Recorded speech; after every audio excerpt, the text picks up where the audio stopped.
Congressman Dennis Kucinich.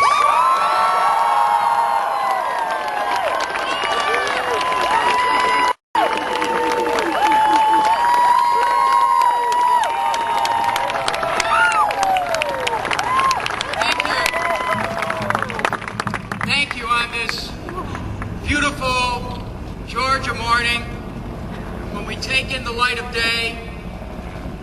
We could reflect on the light within our souls, within our hearts,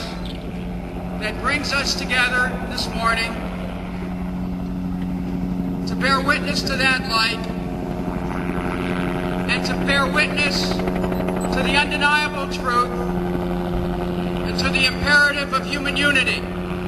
that we are all one, that we are interconnected, that we are interdependent, that the founding principles of this country were not simply about a United States, they were about human unity, that the spirit of the world speaks to the power of human unity, that what brings us here today in defense of our brothers and sisters throughout Central and South America is a belief that we are one with them, is a belief that whatever happens to them affects us, is a commitment to the spiritual principles which say that we are our brother and sister's keeper, that whatever we do for the least of our brethren, we do for the Lord, that we understand that by acting upon that oneness, by acting upon a sense of spiritual commitment, by coming from a place of moral conscience and moral leadership, we then become agents of a powerful transformation of the social, political, and economic system. And that we are here today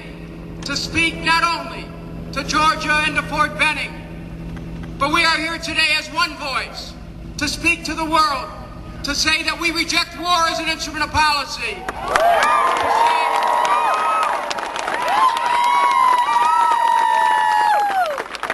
To say that in the oneness which unites us in this very moment, we shall become as a mighty force which will move inexorably and undeniably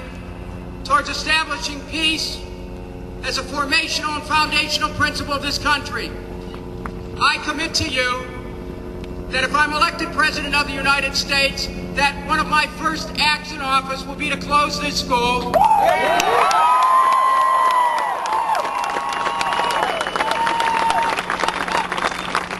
But we must remember that it is not simply about a piece of real estate here at Fort Benning, that the type of thinking which produced the School of Americas is the same type of thinking that in our recent defense budget retrofits B-2 bombers to be able to drop 30,000-pound bombs on nuclear research labs in Iran. We need to be ever vigilant of our democratic principles and of our liberties, because it's all on the line today. We need to continue to be witnesses for peace, to continue to be witnesses for social and economic justice, to never fear to challenge authority when authority is taking us down the path of destruction and ruin. To stand up for the deeper meaning of America, which is truth, which is justice, which is humanity, which is human unity, which is a oneness, which is the America of our hopes, which is the America of our dreams. We shall reclaim that country. We shall